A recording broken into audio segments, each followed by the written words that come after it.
Hey guys, Comic Book Steve here again with another haul. Got some books from Dollar Bins out in Nashua, New Hampshire from a trip out there. And a couple of books off of eBay that I'm really excited about. One is one of my top 10 list. One of the most exciting ones in my opinion. One of the ones I was looking forward to the most. So anyway, let's get started in this and so we can get to that. I'll start with the Dollar Bin books. These are some good ones here. Got some toys showing off or helping me show off the books today. Trying to hold on to all my Spider-Man. At least have one 6-inch Spidey toy from every costume. The dream is to make like a Spider-Verse display one day. Not quite there yet, but we'll see.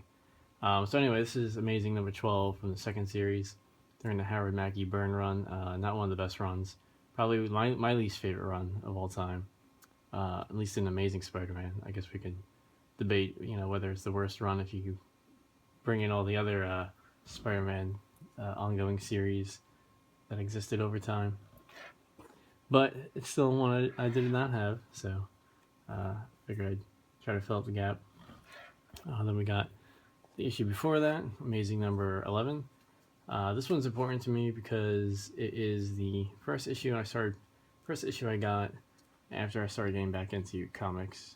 I got this off the shelf in, was it 99, 2000?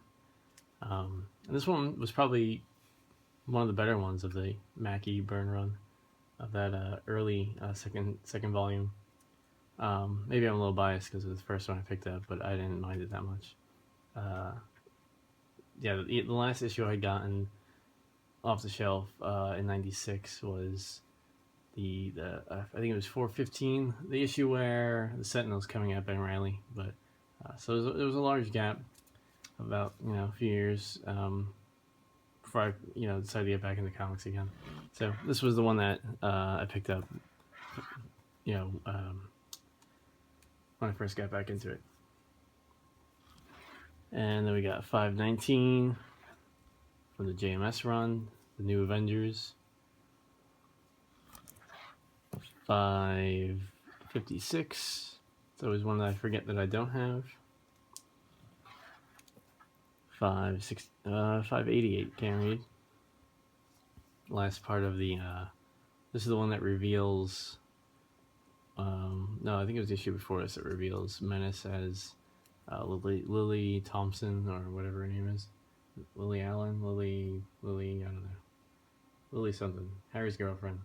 It's kind of a lame storyline, but I love John Romita Jr.'s art, so that sold me on it. Well, that and trying to complete the collection, of course. This one I was excited to get for $1.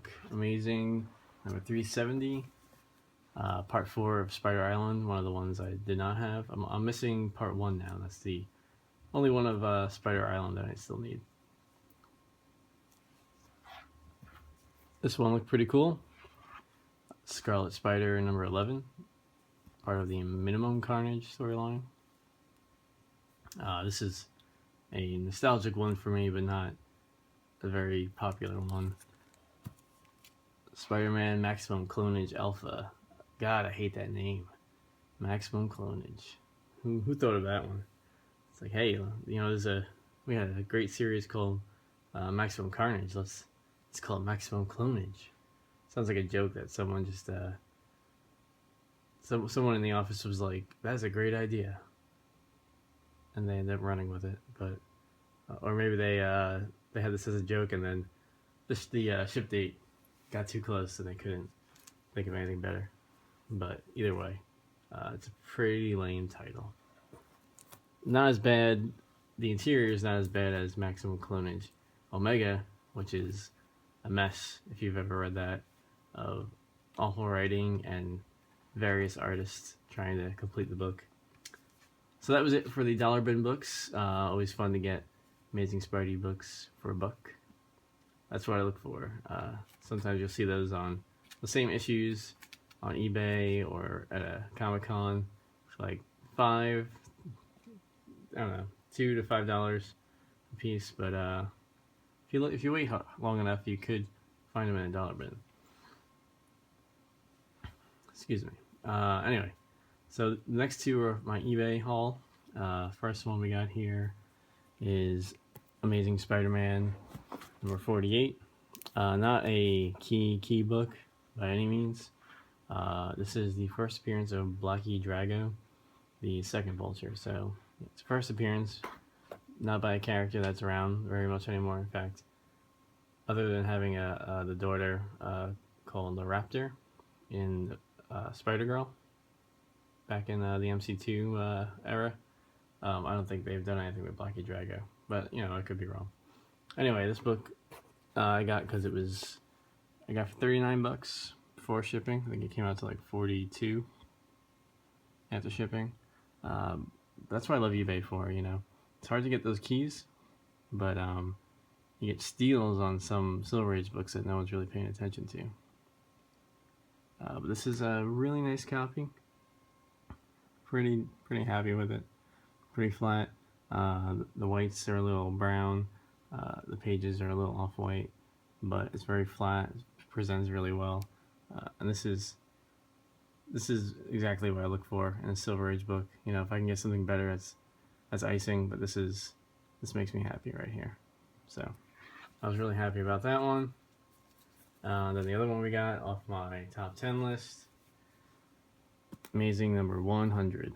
Finally got this guy. I've been dying to get this one. I see this cover all over the place since I was a kid. It's always been one of those elusive books that I never thought I'd actually own. I feel like I got this for a steal also. The guy listed it as Fine Plus. That's arguable. I would probably put it more towards like a Fine Minus. Fine Minus. It does have some minor bumps in it. Pressing would probably erase those pretty easily. They're really minor. Like a lot of the ones you might see in the light are from the plastic, so it's hard to tell without me taking it out. But I'm not going to take it out right now. The colors are amazing. That's always an awesome thing for like a Spider-Man book like this. You really want those colors to just pop out. The back does have some browning issues, but not too bad. Not bad enough to pass up on. I think probably get a hint of that from the corners over there.